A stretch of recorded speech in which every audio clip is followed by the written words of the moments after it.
Are you ready for real conversations that matter? Welcome to the Collective Talk Podcast, the place where voices collide and ideas come alive. Each week, your host, Ken Benson, dives in with leaders, creators, and everyday people, talking culture, life, and community. It's not just talk, it's truth, connection, and the spark for real change. So get ready, lean in, and let's dive into the Collective Talk Podcast, where the mic is on and the truth is loud.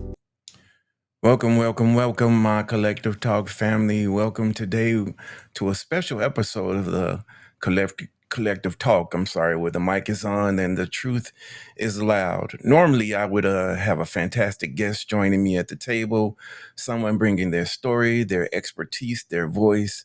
But today's topic is so important, so personal, that I felt it was necessary to sit here alone and speak directly from our heart.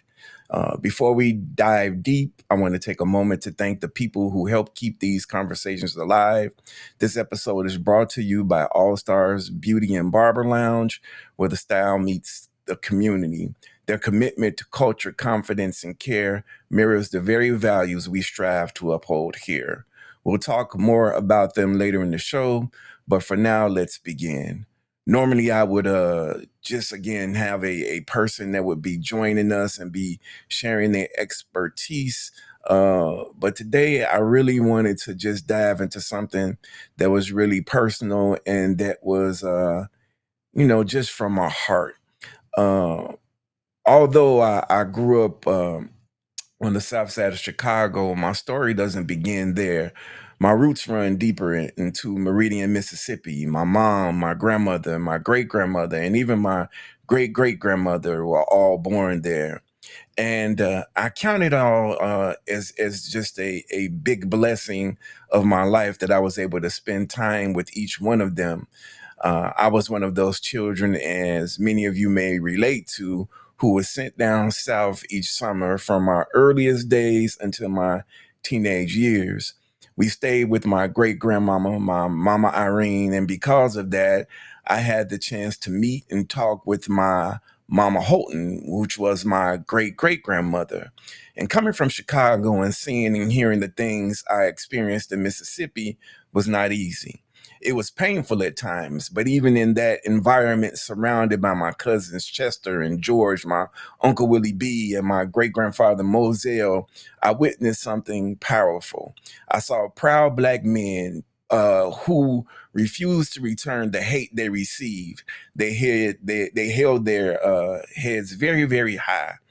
They modeled dignity, strength, and perseverance in the face of prejudice. My grandmother often told me stories about living in the South in the 1950s and 60s. She spoke about being a sharecropper, about the daily struggles, and about the moment she decided to bring her children north for a better life. Those stories are the stories that shaped me.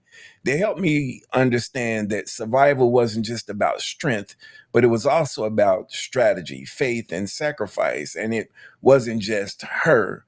My mother told me what it was like being a postal worker in Chicago, delivering mail in neighborhoods where people would spit at her, unleash their dogs, and call her names that I would never repeat on this platform.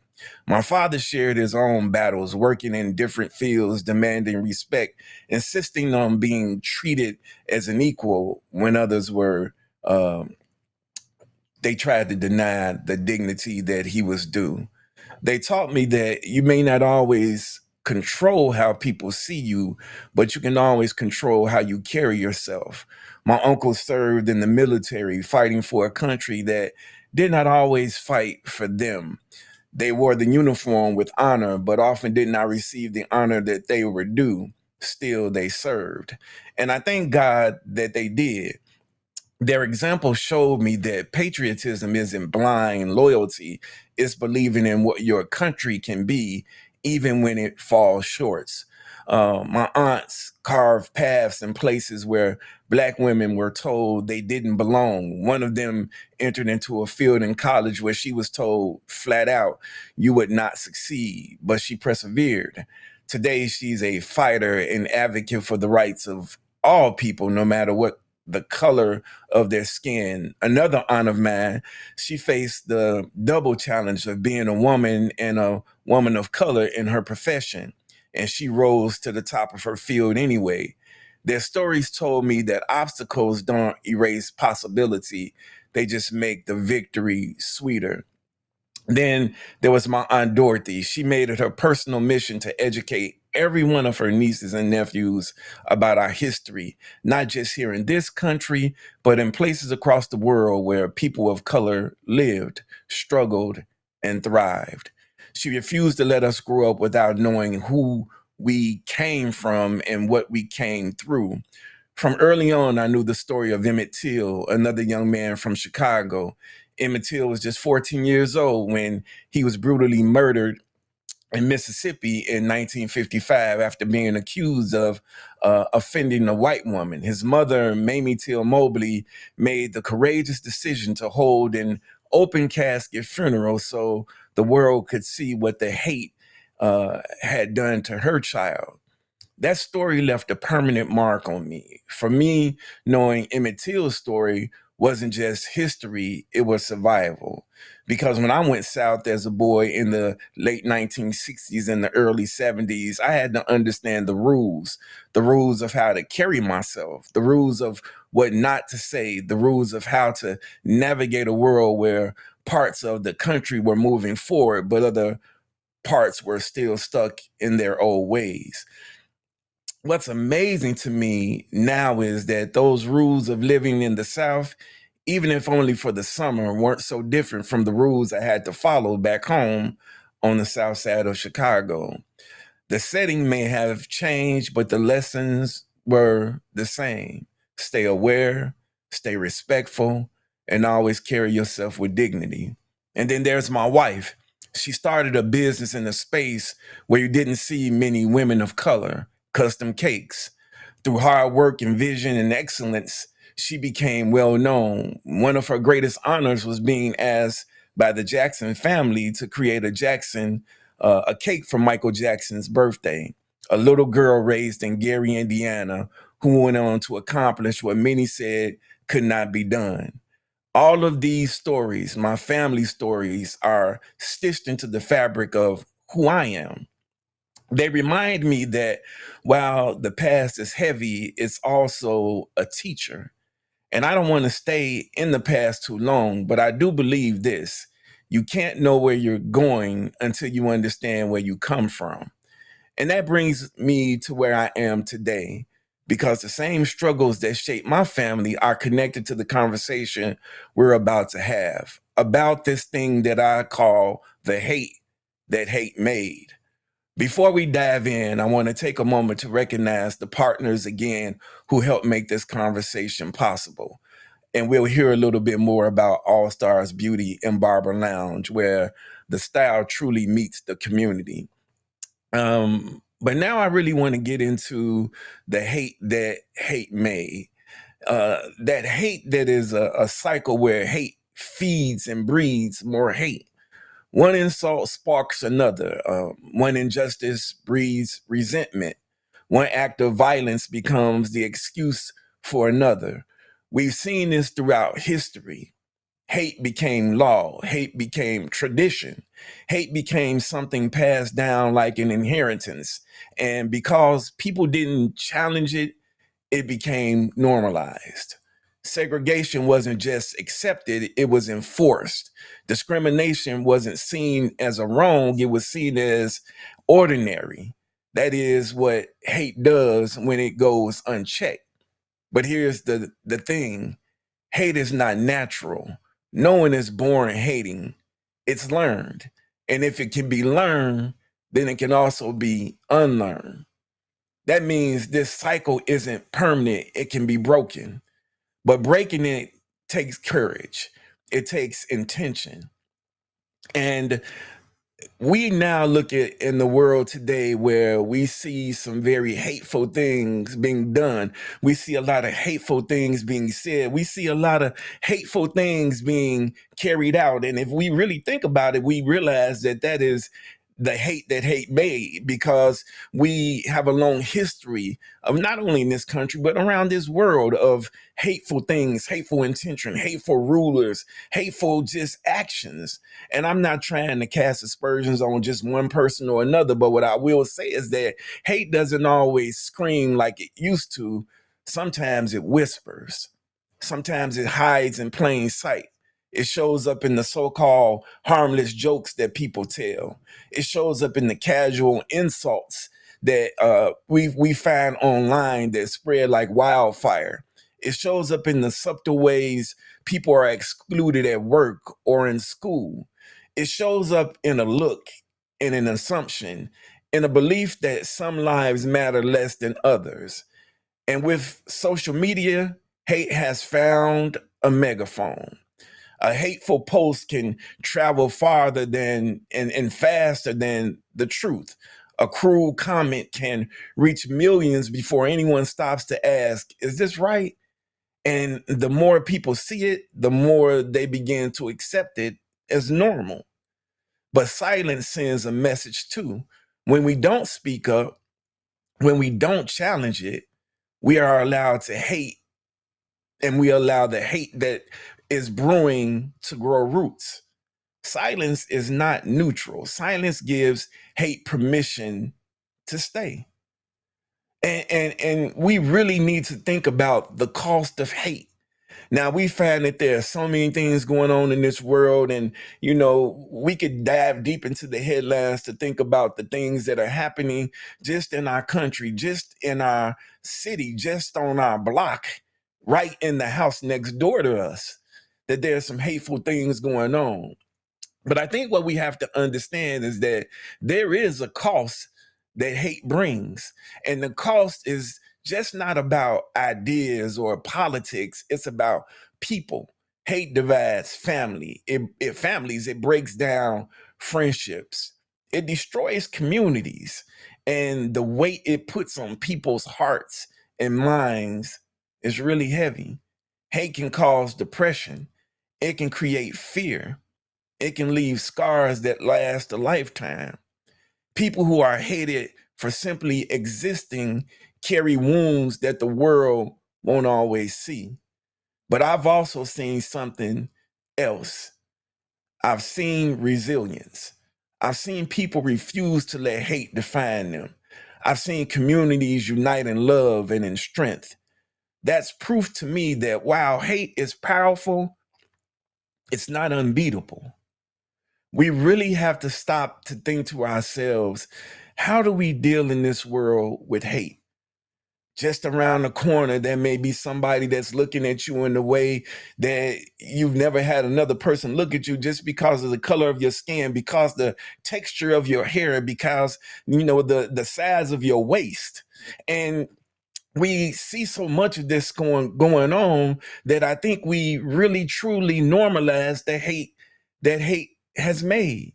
We find when we look on television that reality TV is really truly taking over the airwaves, and all you find on there is people, spewing hateful things and being in hateful cliques, and they get paid a lot of money just to act out in ways that nobody else you know that was raised correctly would act. And I guess I'm asking myself, is this just for money? Is it for fame? Is it for acknowledgement? Or is it just because people really truly feel that hate going on deep down inside of them? Well, I just don't believe that we can continue to exist in this world with all of the hate. Um, I told the story of going down south as a young man because we were told rules when we got down there. There was ways that we should speak to people that look like us, and then there were different ways that we should speak to people who did not look like us. And I would just have to say that my Marine, she was a very proud woman, and so she just didn't bow down to those normalcy. She didn't believe in treating anybody terribly, but she didn't believe that she should be second class to anyone either. And I think that that may have been things that got her in trouble, but those were the same things that made her a very strong woman.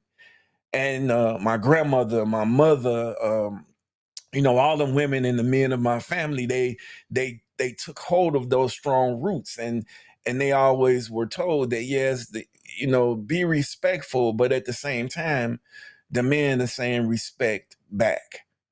I often love listening to the elders because not only can they, always give you those stories about the past, but they make you understand that, they fought so hard in the past for us not to have to live through the same things in the future.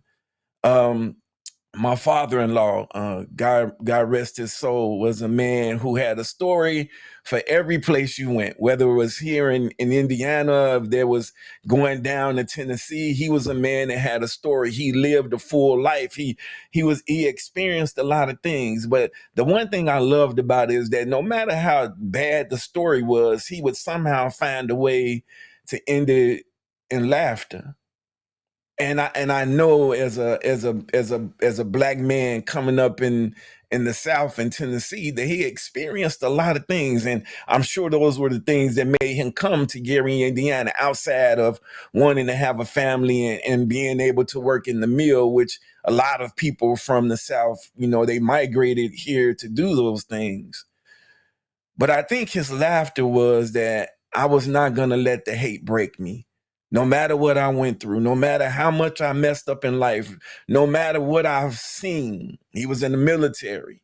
No matter how much I've seen, I'm not going to let the hate break me.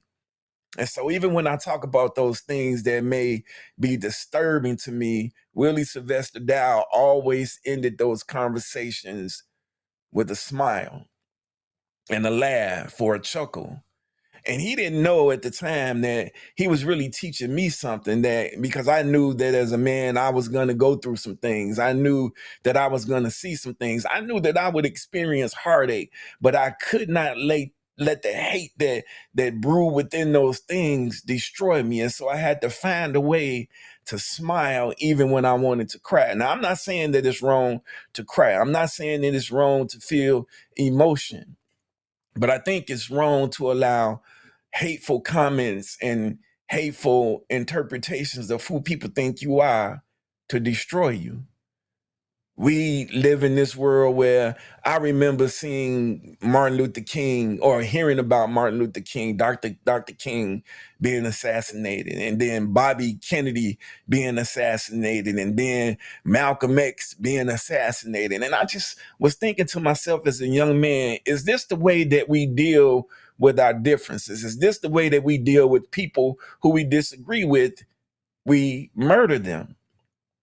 And it took me a long time to realize that that's not everybody. Not everybody feels that same way. Not everybody feels like we can't have a conversation, but we need to get a gun. But I wanted to have this special episode tonight just by myself to share my own thoughts, because I feel like we are going back to that time where if we disagree with you, then we're going to find a way to destroy you, whether it's online, whether it's in person, whether it's through murder.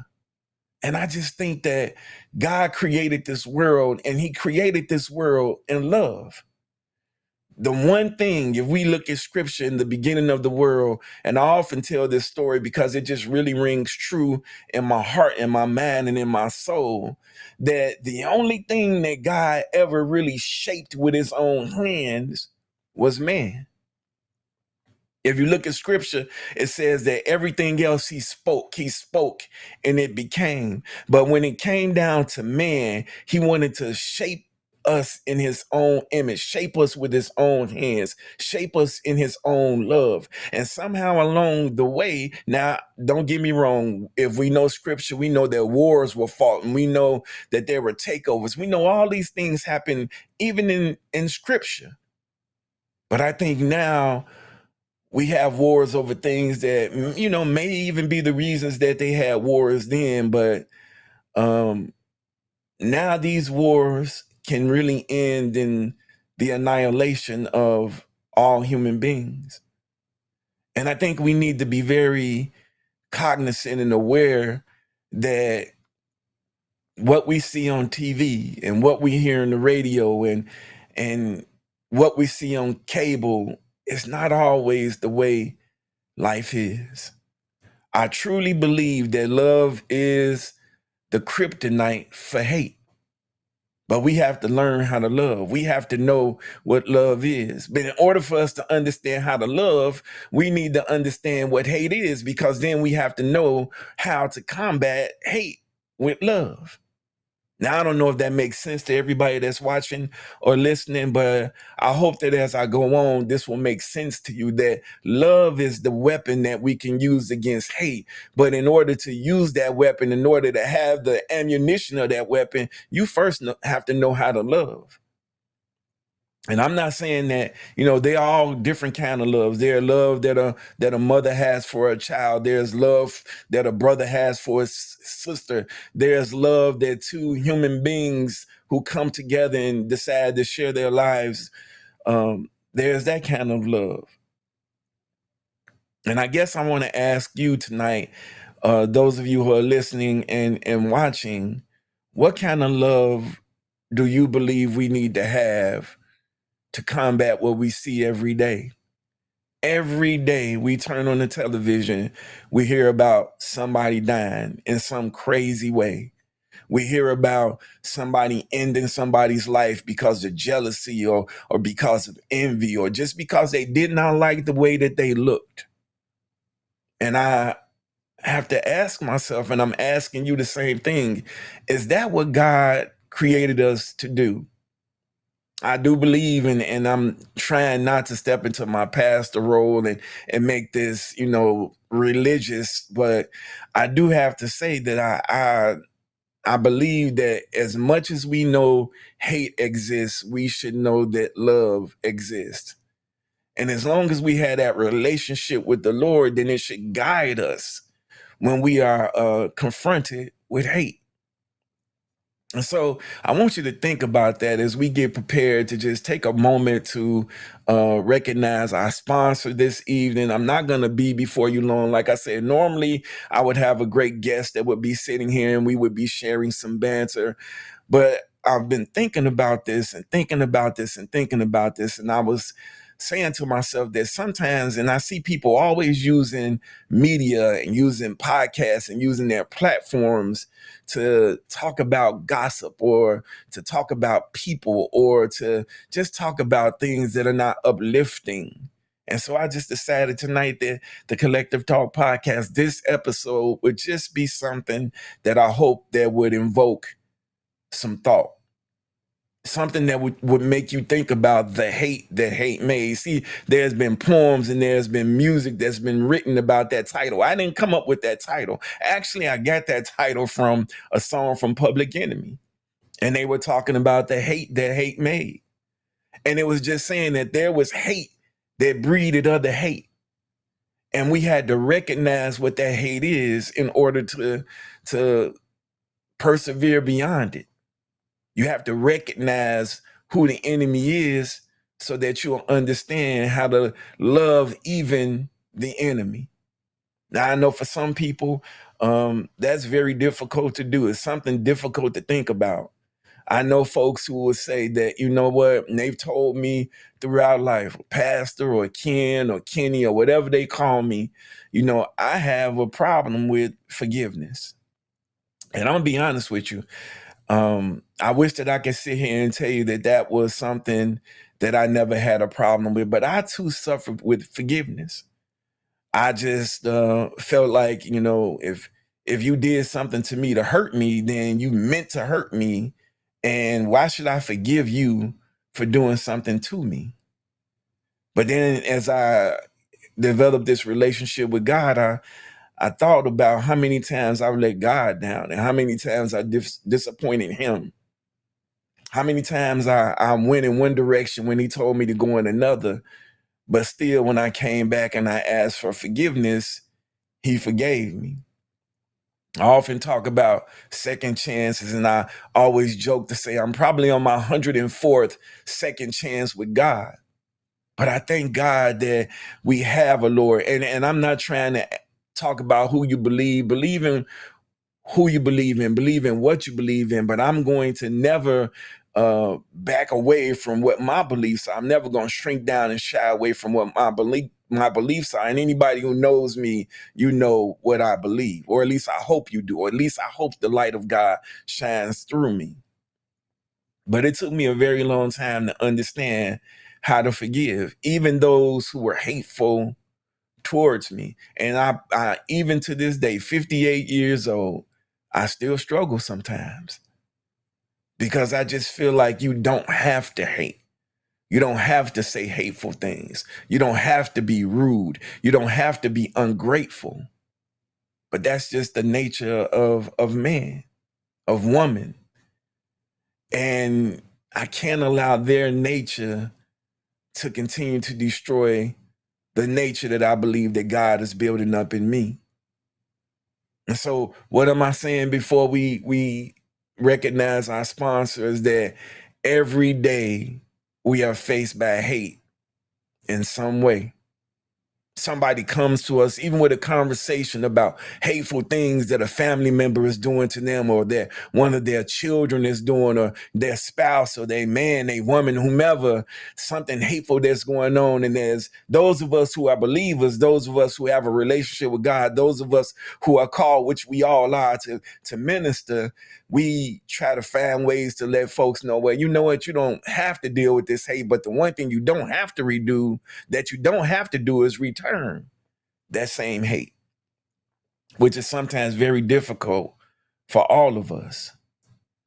And so as I go into the second half of this episode, those of you who are listening, I just want you to know that no matter what you see on television, no matter what people say, no matter what you read, no matter what's going across social media, there are still people out there who love you. And if it's only one person that loves you as with their whole entire being, that's more than 1,000 people who just love you a little bit. And so we just have to start to cling on and hold on to those people who love us. And love is going to be the thing that defeats hate. I tell folks all the time that the devil don't get to win. And even if he has a small victory, we still have the love of God inside of us. So this was brought on, and I have to be honest about all of the things that I've been seeing: the smash and grabs, the innocent people that have been killed, the assassination attempts of people who have their own political views. Not everybody is going to always think the way that you think. My wife Angela tells me that all the time. Not everybody is going to always see things the way that you see it. And it's hard for me because it's in my mind, I just think it's the best way to see it. But sometimes you need to understand, I have to understand that other people have different points of view. But if somebody loves you and they truly love you, then they have to love you enough to tell you the truth. And see, that's where hate really lies and brews, is in lies. Lies. People who will say something that has no truth to it, but they put it out in social media. And as I said earlier, by the time you clicked down to the next little video, hundreds of thousands of people have saw something that's not true, or that's skewed, or that's sensationalized to be something that it's not. And there are some of us who take those things and we take them to heart, and we begin to believe those things. And those are the things that we latch on to that will cause us to hate somebody else. Now, I won't give you my political views, because I try not to personally give you my political views, although we will have but guests on this show that will talk about their political views. This is real talk for real change. And so that means that I'm not going to stifle somebody else's thoughts just because it may be different than mine, or different than what some of you who are listening would be. But what I will say is that we have to respect each other no matter what we think. And I know we've said that, Dr. King said he had a dream about a place where people were judged by their character and not their skin color. And so often when crazy stuff happens, people recite those things, but I don't even think they understood the essence of what Dr. King was talking about. I'm not going to go into that, but I want you to understand that we see hate more and more every day. I challenge you to turn on your television set and go to a news channel where you're not going to see something hateful being done, something hateful being said to somebody, about somebody, around somebody. And I just keep believing that that's not the world that I want my grandchildren to grow up in, their children to grow up in, the legacy of my children and their children that will go on long beyond me being here in this world. I do want to believe that at some point, those of us who love will come together and we will combat hate, especially the hate that hate made. So now I want to definitely just, as I said, um, honor this episode who was brought to you by All Stars Beauty and Barber Lounge. We're going to hear a little bit from them, and then I'll be back. Welcome to All Stars Barber and Beauty Lounge, where style meets community. We're more than a cut, we're confidence, culture, and care. From fades and clean tapers to locks, braids, lineups, shaves, and beards, our team brings skill and consistency. Take a seat and relax. Our barbers bring out your best with smooth blends, fine detail, and a look that lasts. Find us at 4869 Broadway in Gary, Indiana. Call 219-939-7069. Walk-ins welcome. All Stars, where style meets community. Look good, feel good, shine. We want to thank All Stars Barber and Beauty Lounge, where style meets community. Look good, feel good, and shine. Go by, check them out, and tell them that the Collective Talk sent you. So now, for our second half, I want to just continue to talk a little bit more. And I guess as I'm speaking today, I kind of gave you the history of my family, the history of my wife and her family, the history of just people that I know. But I want you to start just to really think about the hate that hate made and how we can deal with that. I think I would ask you the question, how do we stop hating? How do we stop from creating more hate? And I think that's the big question. How do we stop from creating more hate? And I think the way that we do that is that we have to always make sure that we're able to separate, fiction from reality. We have to always be able to position ourselves to be able to hear the truth. And no matter what that truth is, it's not so bad that you have to kill someone or destroy someone or go back and forth with someone. And even if it's a lie, sometimes you just have to be able to just shake those things off. And I know it's hard. I know sometimes people say something with so much vitriol and so much hate that it's so hard not to go back and to try to put people in their place or try to teach people how to treat you. But I think if we look at history, just the history of our country, history of our world, hate has destroyed so many things. Hate has destroyed so many families. Hate has destroyed so many relationships. There are folks right now, you go on your job, they don't like you. I'm not going to say that they hate you, but they don't like you. And I think if you look to yourself, you would be like, well, what have I done that this person does not like me? Sometimes people just don't like you because they've been taught not to like you.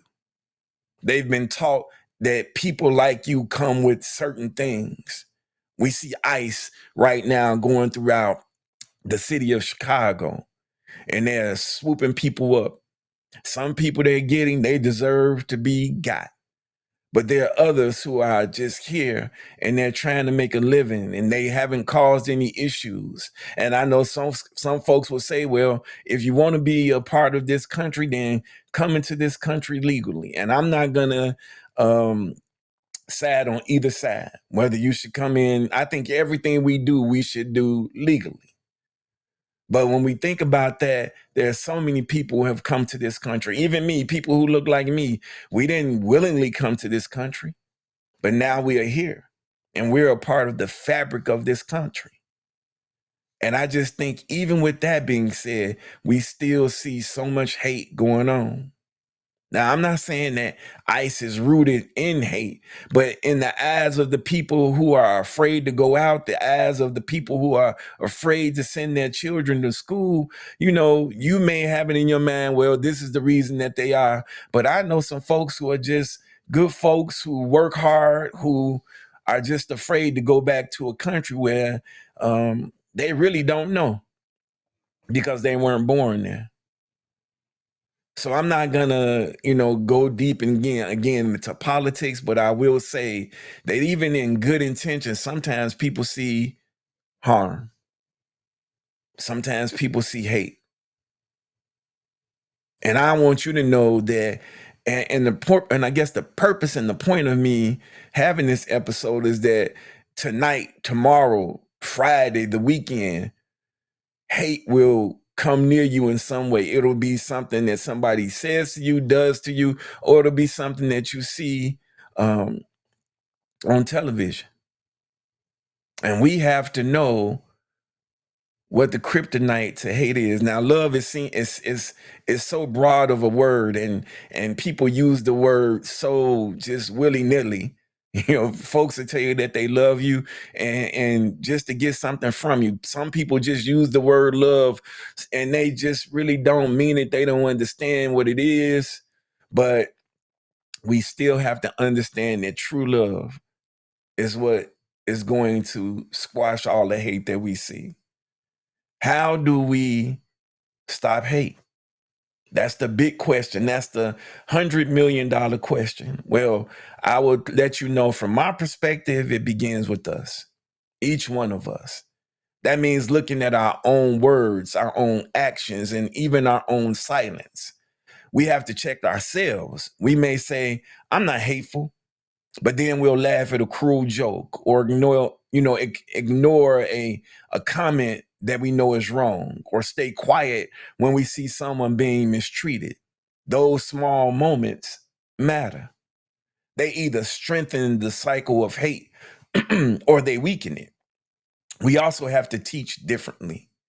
Children are watching us. They learn more from what we do than what we say. If they see us excusing hate, laughing at it, or ignoring it, they will inherit it. But if they see us showing respect, if they see us treating people with dignity, if they see us speaking up when something isn't right, then they will inherit that too. They inherit love, they inherit courage. And we must hold each other accountable, not in a way that tears people down, but in a way that builds people up. Accountability is really an expression of love. It says, I care about you too much to let you keep walking down this path. It challenges us to do better, not out of judgment, but out of hope. That's how we break the cycle, not with one big act, but with consistent choices day after day to stop hate in its tracks. If hate multiplies, so does love, and love is stronger. Love isn't just a feeling, it's a decision, it's an action, it's a choosing. And it's choosing compassion when anger would be easier. It's choosing patience when frustration is right there. It's deciding to build bridges instead of walls.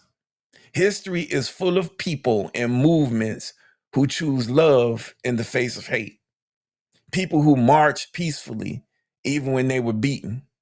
Leaders who spoke words of unity even when division seemed louder. Communities who came together when others tried to pull them apart. That's the love that Dr. King said is best. He actually said, hate cannot drive out hate. Only love can do that. Those words weren't just for his time, they're for ours. They remind us that if we want something better, we can't fight hate with more hate. We have to meet it with love. I just need you to understand before I sign off this evening that I hope that I've said something that will just spark some emotion, and not the emotion of hate. I'm saying what I'm saying because I love you. I did this special episode without a guest because I love you. I love you and I don't even know you. But I love you enough to know, I love you enough to tell you that sometimes the things that you were taught, you have to unlearn.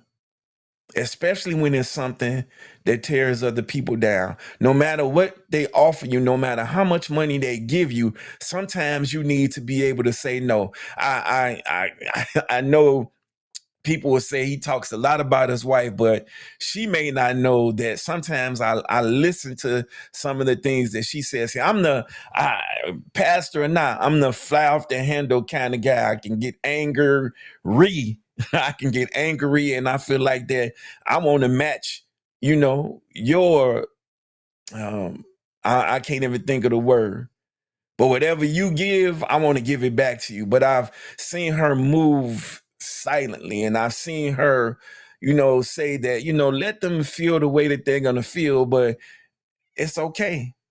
Because as much as people will hate what I've done, and I even go back to her business where there were people who just disliked some of the creations that they had, and they chose to go on social media and try to say things, and it angered me. It was early in our relationship, and I feel like it's my job to protect you, and so I am going to match that hate with hate. And what she told me was, let them hate. It's okay, because my work will speak for itself. And no matter what people say, you may have one person that doesn't like what you do when you got 20 who do. And let that speak for itself. And I learned a lesson that day that I don't even think she knows, that I held on to. That, people are not going to always be pleased with what you do.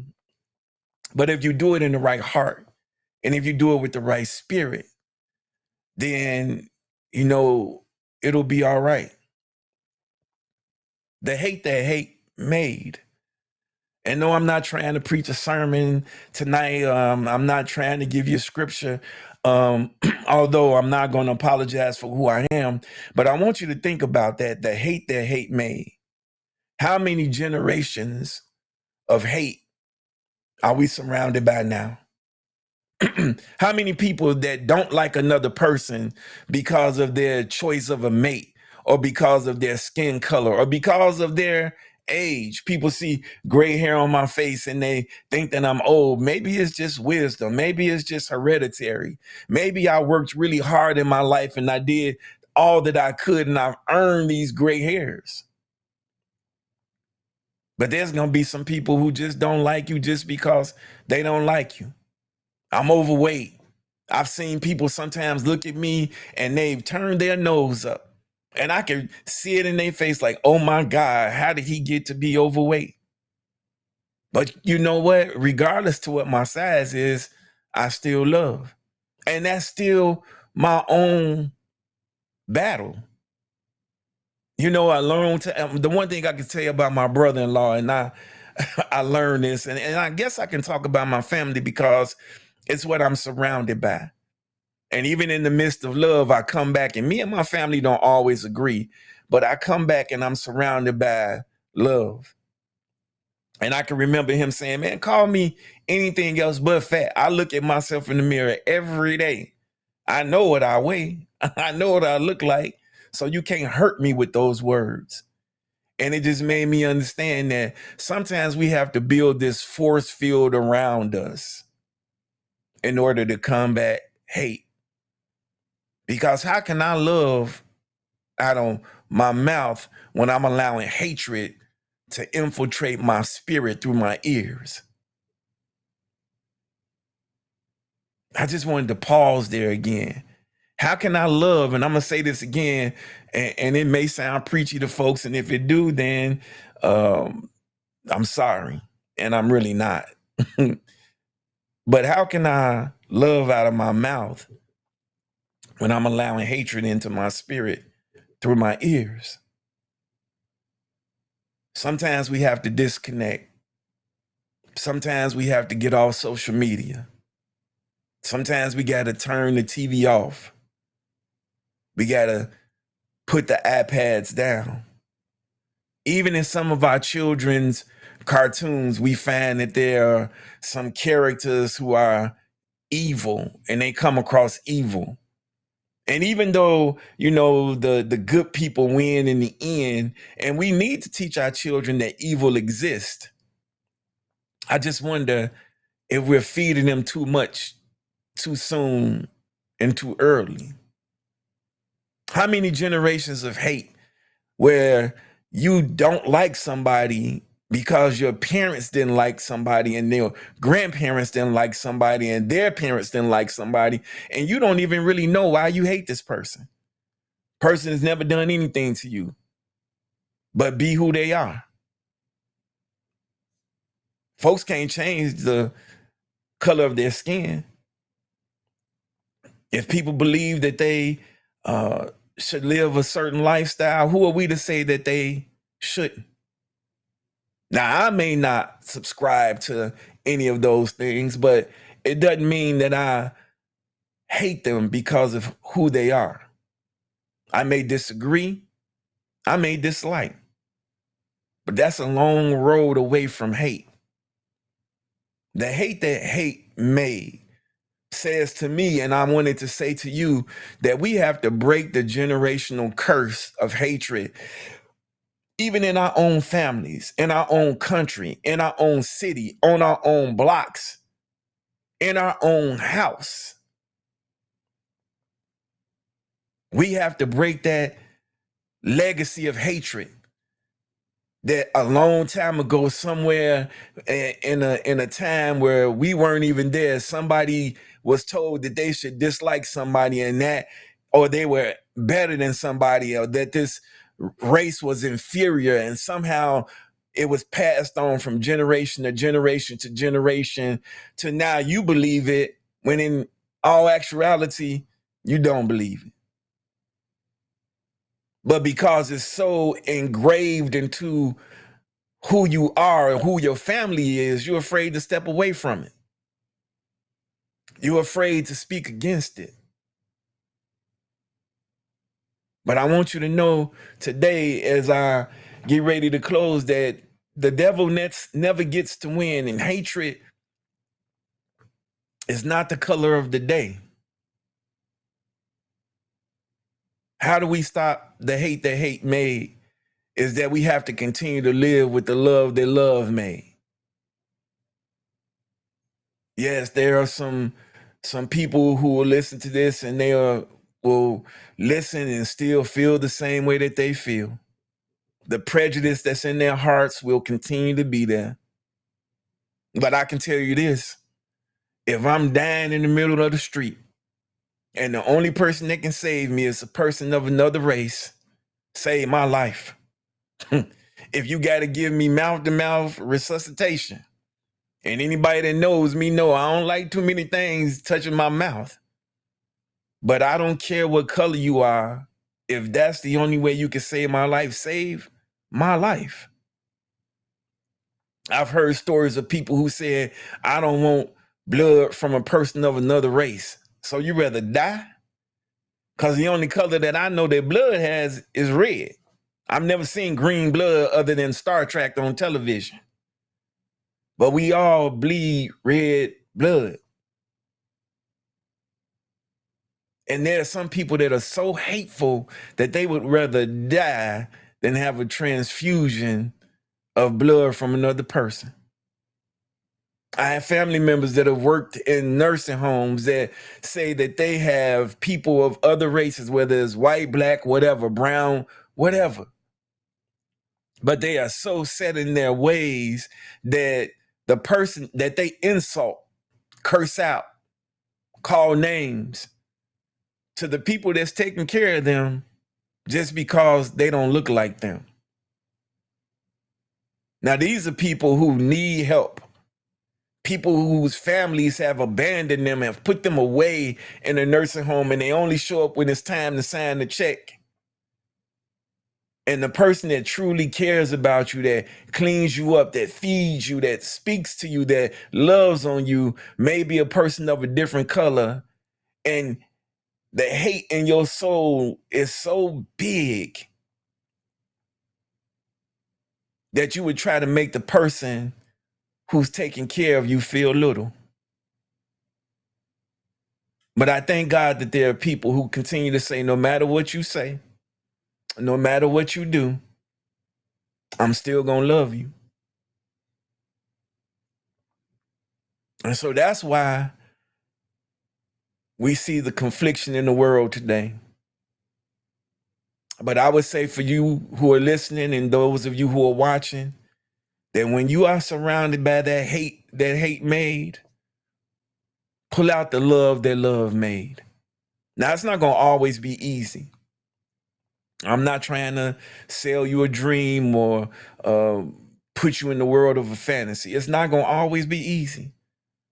Sometimes hatred is so big and so strong and so large that it seems undefeatable.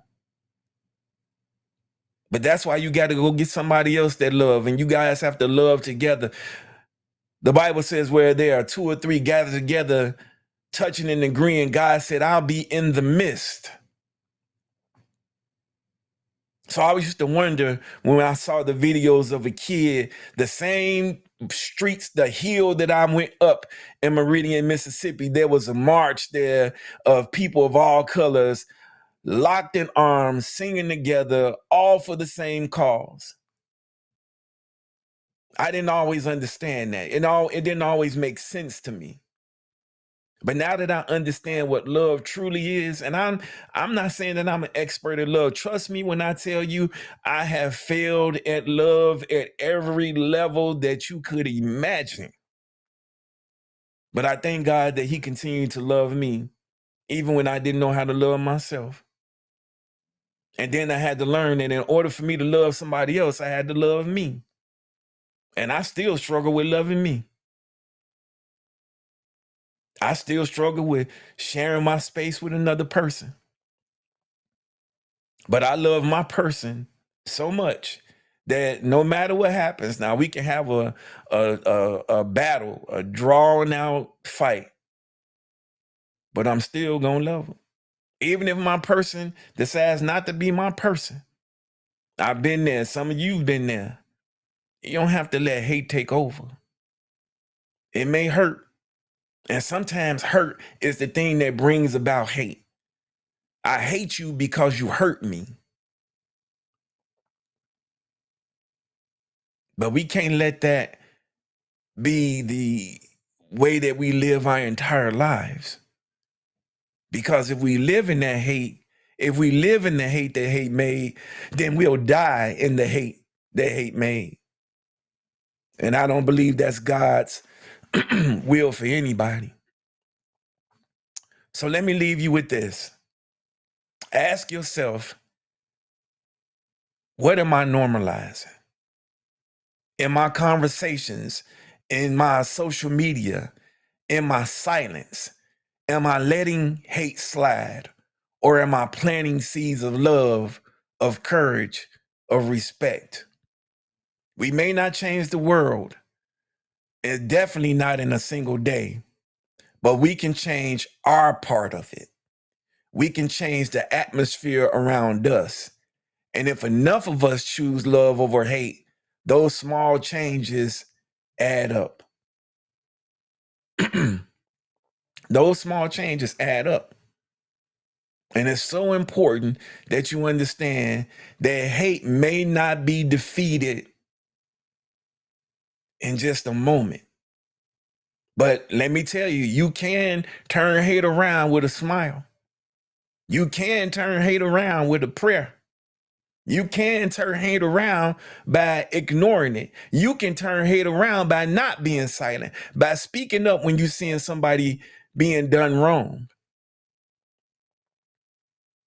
The hate that hate made does not get to last from generation to generation to generation. We need to, at some point, decide that we should start with our own family. Some of you haven't talked to a family member in a very long time, and you don't even know why. And even if you do know right, even if they've done you wrong, even if they stolen from you, if they borrowed that $50 and they never paid it back, is it worth your soul? Is it worth your peace to hate them, to be angry with them? No. I think we have to continue to have the small victories. We have to continue to love. I don't know how many people will watch this. I'm not sure how many people will hear this, but I will say this. We see a lot of hate in our country. We see a lot of prejudice in our country. We see folks that hate folks just because of who they choose to love. We see folks that hate folks just because they were born into a certain race. We see folks that hate folks just because they're a woman or because they old or because they are ethnic. We see folks who hate folks because they are a UPS driver or they're a FedEx deliverer. Or they may be the person that had to come behind the bad Amazon driver that gave you the bad experience.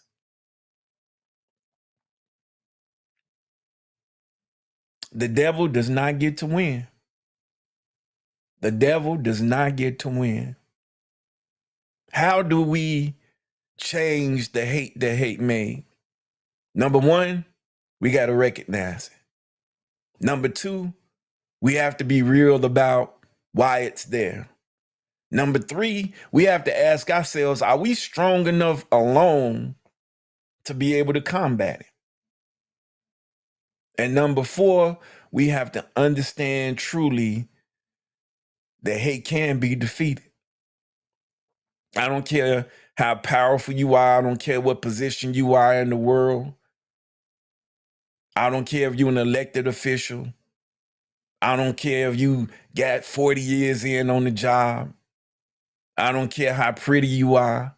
I don't care about the texture of your hair. I don't care if you're skinny, small. I don't care. Neither does God. I'm afraid that we're going to see more hate. And now we have to see more love.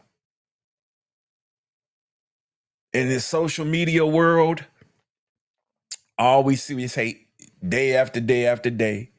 It travels fast and it travels far. Some people have platforms that they preach. Some people have platforms that they talk about, they give instructionals, they talk about certain issues. Some people have platforms where they just spew hatred. You have to be careful of what you allow into your ears because it may affect the love that comes out of your mouth. So as we close, I want to again thank those who stand alongside us in these conversations. Special thanks to our sponsors, All Star Beauty and Barber Lounge, for their continued support. And thank you for taking this journey with me today. This episode has been about the hate that hate made. But my hope is that we begin to create something else, the love that love made. Until next time, this is the Collective Talk Podcast, where the mic is on and the truth is loud. And that's a wrap on this episode of The Collective Talk. If you felt that energy, don't keep it to yourself. Like, share, and subscribe so you never miss a moment of real talk, bold truths, and influential voices. We're here every Wednesday at 6 p.m., bringing you the stories that move the culture and inspire change. This is The Collective Talk, where the mic is on and the truth is loud.